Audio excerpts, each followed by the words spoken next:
Hey, what's up YouTube? Welcome to another video here on the channel. Today we're going to be talking about my top 5 tips for New World. Unlike normal top 5 where they're like, oh, make sure to get all the shrines and all that sort of stuff, this is going to be more of like end game content and what is going to help you like stay at the top and progress further and faster than other people. And before we get into it, don't forget to like the video, maybe consider subscribing if you like the content on the channel, and leave a comment down below about what other tips and sort of stuff you want to see, maybe guides on how to get better at mining and all that sort of stuff.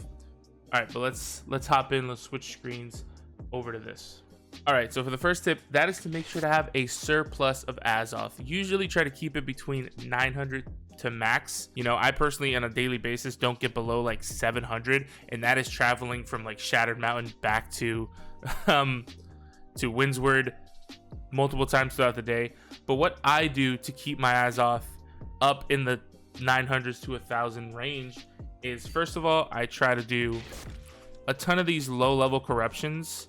These corruptions here required level 25 and or recommended level 25, required level 1 Azoth staff. You can do these in like 2-3 minutes. You can cycle through a ton of them easily by yourself, especially if you're level 60. So you could definitely start here, go here, get into this area, tap these 3, and this is easily 1, 2, 3, 4, 5, 6. That's easily 100 Azoth, 100, 125 to 150 Azoth. You hit some of these down here, you know, and you just wipe out all the low level ones and just stack up 200 to 300 Azoth in less than an hour. All right.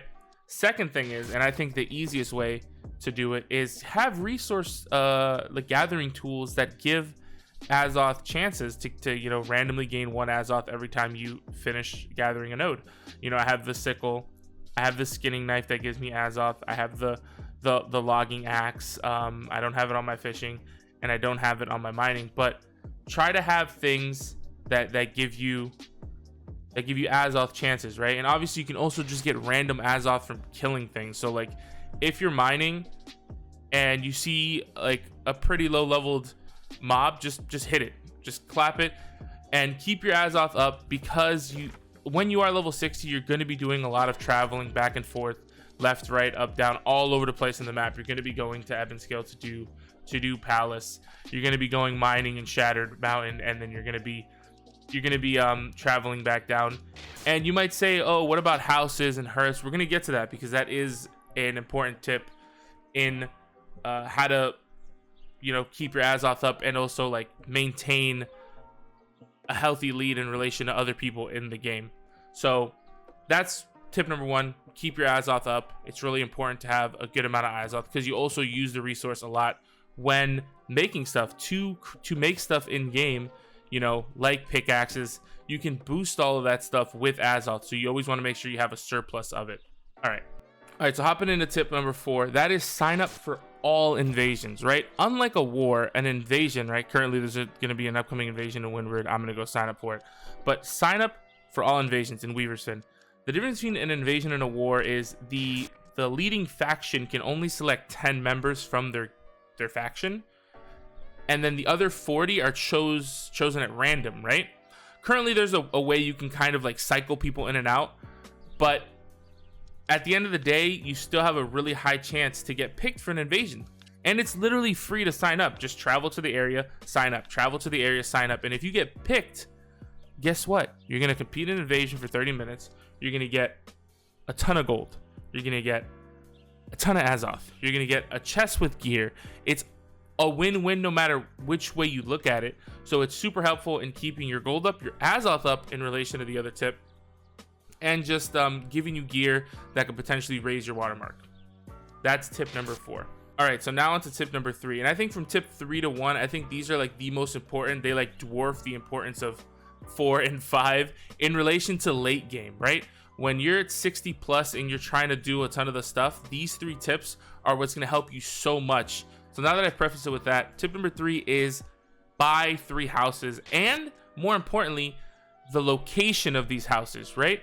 So on my server, which this varies from server to server, the hub basically of all auction house, if not all, but like the vast majority of the auction house is Windsward, right? And then Everfall. So And in most servers, it's either Windsward or Everfall, right? But ours just happened to be Windsward. So I would say to put your first home in Windsward. I stupidly bought my first house in Cutlass, but the good thing is Cutlass is relatively close to Windsward, so you can always just fast travel. I can always just port home here and then fast travel here. I'm down like 20 Azoth, but if you do the things to keep your Azoth up, then you'll be fine. But make sure you have a home in one of the central hubs, right? So on my server, it's Windsward. On your server, it might be Everfall. On another server, it might be Monarch's Bluff. Usually, it's one of the 4 starting zones. Rarely is it First Light because it's so secluded in the bottom of the map, but it's usually one of these 3. So make sure to have your first home in one of these 3 areas. Personally, even if your hub might be Everfall, I think you should still pick Windsward because it lets you have like easier access to like these lower areas. And that's the reason I initially chose Cutlass as my home, is because it allowed me to have access to Everfall quickly, Windsward, or not Everfall, First Light quickly, Windsward, and even Monarch Bluff. I can port here and then kind of make a decision in any of these general areas, right? So your second home after that, I think, should be in Brightwood, because Brightwood, just like how these are the starting zones, it's the next natural progression, right? So Brightwood has and will probably have a lot of high tier things in the settlement, right? So we can look at the settlement details. And obviously this varies from server to server, but tier 5, tier 5, tier 5, tier 4, tier 4, tier 4, right? So what you won't be able to do in your starter home, tier 5, you know, tier 4s, you'll be able to do usually in Brightwood, because it's the natural progression of the game. You go from here to there. So that's where you should have your second home. All right, your third home, and personally I think this is the best spot because it gives you access to the upper parts of the map, is Morningdale, right? So it's the last area that you can control at the top part of the map, and it allows you to access Eden Grove relatively easy, and then from Eden Grove you can do all your stuff and then move up to Shattered, right? This house isn't, the third and last house isn't the most important. I think the more important ones are getting one in the highest auction house location, and then Brightwood, and then your last house, personally I think it should be Morningdale, just because it allows for so much movement into the other areas of the map. All right, so now that you have your 3 houses, let's get on to tip number 2. Tip number 2 is put trophies in your house, please. I'm gonna walk over to my house in Cutlass, right? Because a lot of people don't use trophies, and they're extremely underrated. They're super important. Let's get into the house. Let's hit decorate, and as you can see, minor my looting luck trophy. This increases your looting luck. Minor mining gathering trophy. This also increases your mining luck. Like this stuff is super important, and the more houses you can have up to 5 per house. The more percentages of those things you can have. So when you do have mining luck, having an extra 1.5% mining luck or looting luck is huge in the grand scheme of you hitting thousands of nodes throughout your entire life of the game, killing thousands of mobs, having all of them having an extra 1 to 2%, 3 to 4% of being able to give you better loot, better drops, all that sort of stuff. Also, there's some for corruption. There's some for specifically like skills that you have, right? So I plan to max engineering first. So I'm going to put an engineering trophy in my home, right? Because that allows me to have a boost in points when crafting tools and stuff using engineering. So trophies are super important. They're super underrated. And if you have homes, which you should at this point later on in the game, 1, maybe 2, even 3 homes, fill them up with trophies. You can hot swap them whenever you want. You can even like swap them out and give them to other people, and then they can take them and then they can use them. So like they're super important. They're super good. Use trophies, please. All right.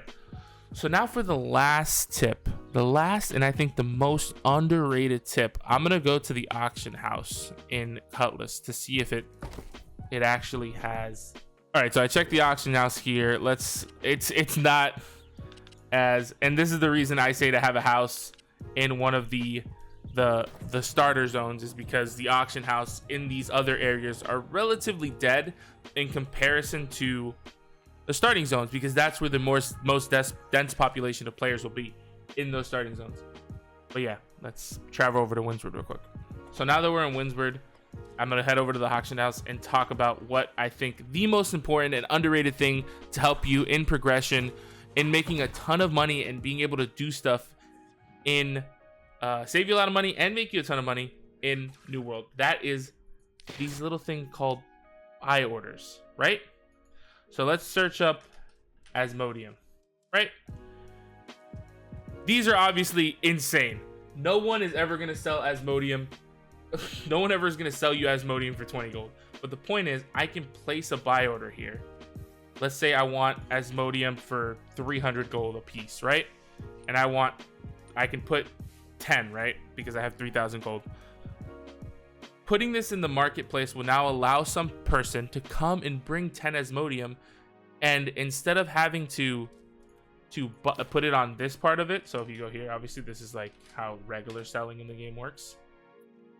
You know, it's 390, and instead of me putting up my Asmodeum place to sell, I have 3 Asmodeum. Instead of putting it up there for 398 or 390 and trying to undercut, and hopefully it sells at 390 and it might take days, going over to a buy order and selling it instantly at like a reduced price, but it'll sell and I'll get the money instantaneously. Buy orders are massive. Set buy orders at a little bit of a lower price than what you would normally buy stuff, right? So for people who are trying to do void ore and get void ingots, you need a ton of motes. You need so many motes.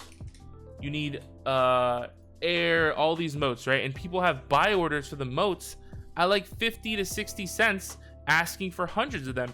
And for people who don't want to go and try to sell their air motes for $1.20 or a gold 20, you know, they'll go and say, okay, I'll take a 40% loss on each of the motes, but they'll sell instantly because it's a buy order. People want to buy them at this price.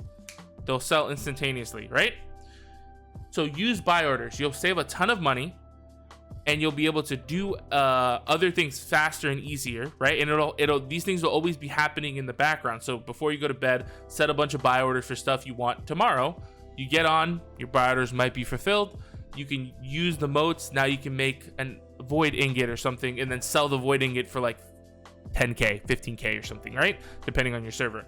So it's a good way to save money and even potentially make money, because a lot of people do buy orders on gems, turn those gems, cut them, and then sell them at a higher price.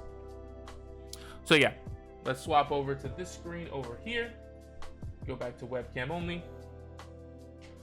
All right, I hope you guys enjoyed this video on these top 5 tips. I think that these are more tips catered to people who are further along in the game.